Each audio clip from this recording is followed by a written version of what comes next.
Adam mengonfirmasikan kepada Allah dengan bertanya, menyampaikan. Qala, Rabb, alam takhluqni biyadik? Ya, Adam mengatakan, ya Allah, bukankah engkau yang mencipta aku dengan tanganmu, dengan kuasamu? Qala, bala. Kan? Kemudian Allah menjawab, ya. Qala, Adam kemudian mengonfirmasi lagi, bertanya lagi, Rabb, alam tanfukh fiyya min rohik? Ya Allah, bukankah rohku juga berasal darimu? Engkau yang meniupkannya sehingga aku menjadi hamba, kan, yang berkehidupan. Qala, Allah menjawab, bala, ya tentu saja Adam. Ya. Qala, Adam kemudian berkata lagi, Rabb, alam tuskinni jannatak? Ya Allah, bukankah engkau yang menempatkan aku dalam surgamu? Kan? Kemudian qala, Allah Subhanahu wa taala menjawab, bala, ya tentu saja. Ya, qala, kemudian Adam mengonfirmasi kembali, bertanya lagi, Rabb, ya Allah, alam tasbiq rahmatuk ghadabak? Ya Allah, bukankah rahmatmu senantiasa mendahului amarahmu? Masya Allah. Qala, Allah menjawab, bala, ya tentu saja. Qala, maka disinilah Adam mulai menyampaikan substansi permohonannya. Ini penting sekali untuk kita mendapatkan satu rasa tertinggi yang menuntun kita bagaimana cara memohon kepada Allah. Baik, maka Adam kemudian menyampaikan, Ara'ait in ana tubtu wa aslahtu, araji'i anta ilal jannah. Allahu Akbar. Ya Allah, bagaimanakah putusanmu? Ya kan? Jika sungguh aku sekarang ingin memperbaiki diri, bertobat. In ana tubtu, jika aku benar-benar ingin bertobat, memperbaiki diri, kembali pada jalan kebaikan. Kemudian wa aslahtu. Lalu setelah aku bertobat itu aku menata sisa hidupku untuk memperbaiki diri sehingga lebih baik daripada hari-hari sebelumnya, kegiatan sebelumnya, aktivitas dan perilaku sebelumnya. Araji anta ilal jannah, apakah engkau pun akan mengembalikan aku ke surga? Baik. Qala, Allah menjawab, na'am. Ya, tentu saja, kata Allah. Lalu kemudian di sini qala fahuwa qauluhu fatalaqa Adamu min rabbih kalimat. Maka inilah esensi dari firman Allah Subhanahu wa taala di ayat ke-37 di surah kedua Al-Baqarah. Apa yang ingin disampaikan oleh Ibnu Abbas radhiyallahu taala anhuma di riwayat ini? Nah, di riwayat ini ada dua poin yang sangat penting teman-teman sekalian, yang penting sekali untuk kita garis bawahi dan menjadi pedoman bagaimana cara kita bertobat dan memperbaiki diri. Ya, yang pertama, ada kesan yang tertangkap bahwa ketika Allah menurunkan ayat-ayat taubat, bukan sekedar pedoman yang isinya membimbing kita untuk menyesali, kemudian memperbaiki dan menata kehidupan lebih baik daripada sebelumnya. Tapi di situ juga tertanam nilai-nilai kesungguhan dan keikhlasan yang betul-betul kita mengharapkan karunia dan bimbingan Allah yang menyertai taubat kita itu. Jadi bukan sekedar, ya aku menyesal, ya Allah, aku menyesali perbuatan yang kurang baik, aku ingin memperbaiki diri, aku ingin menata lebih baik lagi. Bukan sekedar kalimat itu yang disampaikan, itu baik. Tapi lebih daripada itu, kalau kita ingin mendapatkan penerimaan terbaik di sisi Allah, kemudian tobat kita betul-betul diterima oleh Allah, yang dengan itu menanamkan ketenangan, kedamaian, dan bimbingan untuk memperbaiki diri, maka dalam memohon taubat itu sertakanlah permohonan rahmat Allah yang mengiringi taubat yang kita mohonkan kepadanya. Bisa dipahami ya? Baik ya?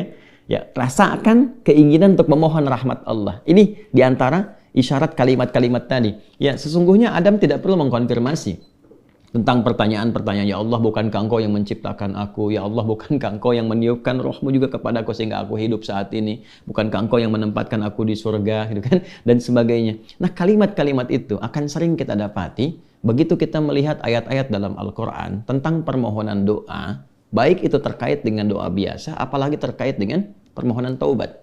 Kalau kita tarik ke kalimat-kalimat taubat, misalnya yang dimohonkan Nabi Isa alaihissalam untuk umatnya, ya ketika Allah menetapkan ini hukum, bagi yang melanggar akan dihukum begini, ya kemudian bagi yang taubat dia akan diberikan anugerah seperti ini, ya maka Nabi Isa alaihissalam terekam sempurna dalam Al-Quran menyampaikan, ya Allah, ya jika pun mereka ini berbuat salah, maka mereka ini hambamu. Ya, fa innahum ibaduk, mereka hambamu ya Allah. Tapi engkau jika mengampuni mereka, gitu kan, maka sungguh engkaulah pemilik rahmat yang sempurna. Engkaulah pemilik kasih dan sayang yang sempurna. Jadi sentuhan-sentuhan itu yang menyertakan rahmat Allah dalam permohonan kita, itu yang lebih cepat mengguncang arasy dan memberikan kemudian pendampingan langsung dengan rahmat Allah itu pada taubat kita yang menjadikan taubat itu semakin sungguh-sungguh. Ini kunci utama. Jadi kalau saya panjang lebar menyampaikan, simpelnya begini. Kalau tobat jangan nanggung. Gitu. Ya, kalau tobat jangan nanggung, supaya tobatnya betul, tidak tobat kejadian lagi, tobat kejadian lagi. Maka caranya, ini kata Ibnu Abbas, sertakan rahmat Allah di dalamnya. Supaya rahmat Allah itu mengiringi kesungguhan taubat kita, penyesalannya tertanam dalam jiwa, setelah itu kita merasakan perubahan. Itu poinnya. Jadi kalau ingin cepat taubatnya diterima oleh Allah, rasakan rahmat Allah hadir di dalamnya, lalu tanamkan pada diri kita. Ya kan? Ya, dihidayatkan Allah yang menciptakan engkau. Allah memberikan jalan kepadamu, Allah memberikan nafas kepadamu, Allah memberikan waktu. Saat kamu akan berpulang. Kalau bukan karena rahmat Allah, bagaimana engkau berhadapan dengan Allah saat dihisab, ya kan? Lalu kita balikan, ya Allah, engkau yang menciptakan aku. Engkau yang memberikan kehidupan kepadaku. Engkau yang memberikan jalan-jalan kepadaku. Sungguh dalam keadaan ini aku hambamu, yang engkau maha tahu banyak berbuat maksiat. Tapi aku pun menyadari betapa besar rahmatmu yang melampaui murkamu. Maka dengan semua rahmat aku mohon, ya Allah, bimbing hamba untuk bertobat, memperbaiki diri sebelum berpulang kepadamu. Nah, kalimat-kalimat itu dalam. Itu poin yang pertama. Ya? Jadi singkatnya itu, jika ingin bertobat, jangan nanggung, sertakan rahmat Allah di dalamnya, sehingga membuat kita lebih serius dan lebih kemudian merasa ya dalam jiwa kita untuk kembali kepada Allah. Yang kedua, ada poin anugerah. Ya, orang-orang yang tobatnya serius, yang benar untuk memperbaiki diri, bukan sekedar formalitas dia bertobat ya dengan istighfar misalnya, walaupun di situ pasti ada jalan kebaikan. Nah, orang-orang kembali yang berusaha dengan serius tobat, dia memperbaiki diri, maka di situ mendapat jaminan dari Allah Subhanahu wa taala. Lewat dialog ini, Allah bukan hanya akan membimbing ia untuk memperbaiki dirinya lebih baik dari sebelumnya, lebih tenang, lebih damai, lebih nyaman. Jadi ingat ya, taubat itu hal yang pertama Allah berikan, itu bukan materi dunia dulu. Bukan kedudukannya langsung naik, begitu tidak. Ya, bukan materi bertambah langsung kaya, bukan ilmu langsung banyak, tidak. Yang diberikan kelapangan dulu. Ketenangan, kelapangan, kedamaian, dibersihkan yang kotor-kotornya, baru datang melimpah. Ya, baru datang melimpah. Anugerah-anugerah sesuai dengan pilihan hidup kita untuk beribadah dan sebagai bekal kembali kepada Allah. Nah, nanti kalau benar taubatnya dan memperbaiki diri, diberikanlah kelapangan itu, lalu ditempatkan di kondisi lebih baik dari sebelumnya. Nah, ini yang dimaksudkan kalimat di sini. Ya, ara'aitin ana tubtu wa aslahtu arajin anta ilal jannah. Ya Allah, jika memang aku betul-betul bertobat, betul-betul memperbaiki diri, menata jalan hidup, apakah engkau akan mengembalikan aku ke surga? Ya, maka apa yang dijawab oleh Allah? Ya, na'am, ya tentu saja, kamu akan dikembalikan. Tapi perhatikan cara Allah mengembalikannya. Ditempatkan di surga yang lebih baik dari surga pendahuluan sebagai tempat belajar sebelum turun ke bumi. Silakan perhatikan. Bukankah di surga saat Adam belum turun ke bumi, hanya untuk berlatih materi sebelum turun, ya apa yang harus kerjakan, harus tinggalkan. Bukankah di dalamnya ada ujian? Ya kan? Silahkan makan minum tapi jangan dekati yang ini, jauhi ini, lakukan ini, ya kan? Perintah dan larangan. Tapi surga yang akan ditempati saat kita kembali kepada Allah. Bagaimana wujudnya? Bagaimana sifatnya? Allahu Akbar, jannatun na'im, semuanya kenikmatan. Nggak ada larangan lagi, nggak ada perintah lagi, semua tinggal nikmat saja. Berbeda dengan sifat yang pertama. Ya, artinya apa? Di sini diberikan kesan kepada kita, orang-orang yang bisa memperbaiki dirinya, selain hidupnya lebih damai, lebih tenang, lebih nikmat dibandingkan saat ia larut dalam maksiat. Anda punya harta, ya dihasilkan dari harta yang haram, yang riba, yang korupsi, yang menipu dan sebagainya. Lalu sadar, ya dari judi dan macam-macam, sadar tuh. Lalu ditaubati tuh. Begitu tobatnya benar dan memperbaiki diri, awal-awal itu nggak mudah karena harus melepaskan kebiasaan, melepaskan gaya. Gaya kan bandingannya dengan tekanan kan? F berbanding lurus dengan P kan? Ya, gaya berbanding lurus dengan tekanan kan? Artinya semakin gaya, banyak gaya semakin tertekan kan? Ya. Nah, ketika itu dilepaskan, tekanan kan tinggi juga. Ya, tapi apa yang terjadi? Balasannya ketenangan setelah itu. Kedamaian. Setelah tenang, damai dibalik sama Allah tuh. Dibalik, diperbaiki hidupnya. Lebih enak lagi, lebih menikmati kehidupan, lebih berkah, lebih tenang, gak dikejar apa-apa. Yang paling menarik, pulangnya pun disambut. Allah perintahkan pada malaikat sambut dia. Dari mulai sakaratul mautnya. Langsung disambut dengan kalimat-kalimat ketenangan. Ya ayyatuhan nafsul mutmainnah. Hei jiwa yang tenang. Irji'i ila rabbika radiyatan mardiyah. Cepat balik kepada Rabbmu.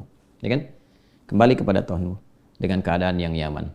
Aku ridha dengan amalmu, engkau pun ridha dengan pemberianku. Kemudian apa? Fadkhuli fi ibadi wadkhuli jannati. Masuk dalam golongan hamba aku siapkan surga untukmu.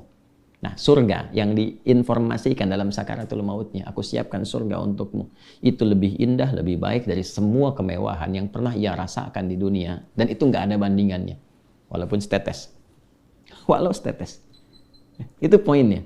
Jadi, bertobat itu mesti punya motivasi. Ya, jadi kalau nggak ada motivasi, sulit kita melakukan itu.